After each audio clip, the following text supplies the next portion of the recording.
You also heard, I'm sure, that there was discussion about the supplemental spending package. And I was very clear with the president and all those in the room that the House is actively pursuing and investigating all the various options on that. And we will address that in a timely manner. But again, the first priority of the country is our border and making sure it's secure. I believe the president can take executive authority right now today to change that. And I told him that again today in person, as I've said to him many times, publicly and privately over the last several weeks. It's time for action. It is a catastrophe, and it must stop.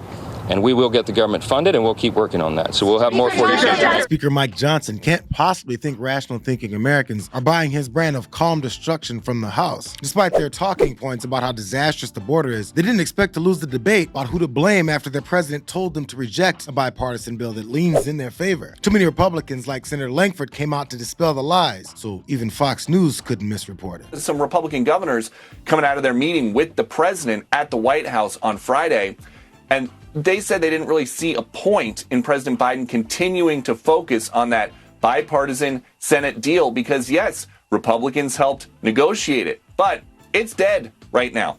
Donald Trump put enough pressure on Republicans to kill the bill, essentially. He didn't like it. He got enough people. He's the leader of the party, got enough people with him. That package is dead. Like with the investigation in the Bidens, instead of changing course and actually attempting to legislate for constituents, they attempted to act like impeaching Mayorkas would do anything more than give them an empty political victory. It was such a brainless failure of an endeavor, Marjorie Taylor Greene led the effort. Americans like Lake and Riley are being murdered by illegals, and Mayorkas orchestrated the Biden administration's border invasion. Democrats have American blood on their hands. If Senator Schumer tables Mayorkas impeachment articles, he tells America that he approves of the deadly invasion. Trump's transparent puppeteering isn't working. Representative Greene's barking isn't working for her own political wins. So it's time to send in the big guns. Look, I don't think it's going to work at all. Nobody who has an IQ above room temperature is going to believe the Democrats' latest blame that, oh, the border crisis is Republicans' fault. Look, remember, when Joe Biden became president, he inherited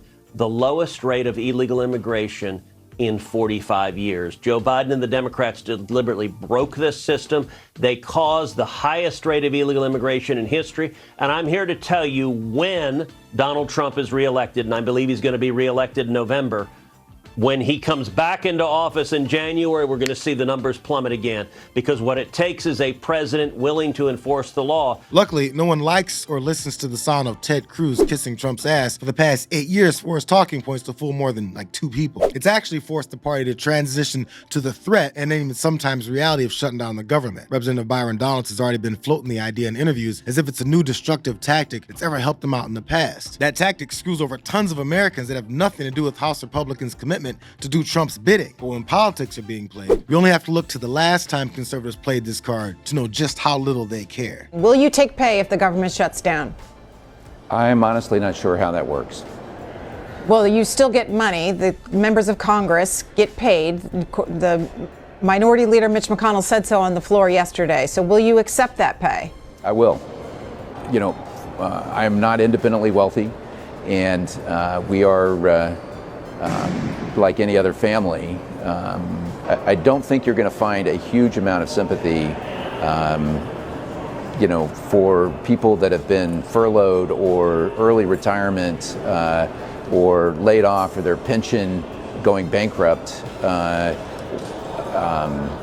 You're not going to find a huge amount of sympathy out there. I'm afraid that's just the reality. So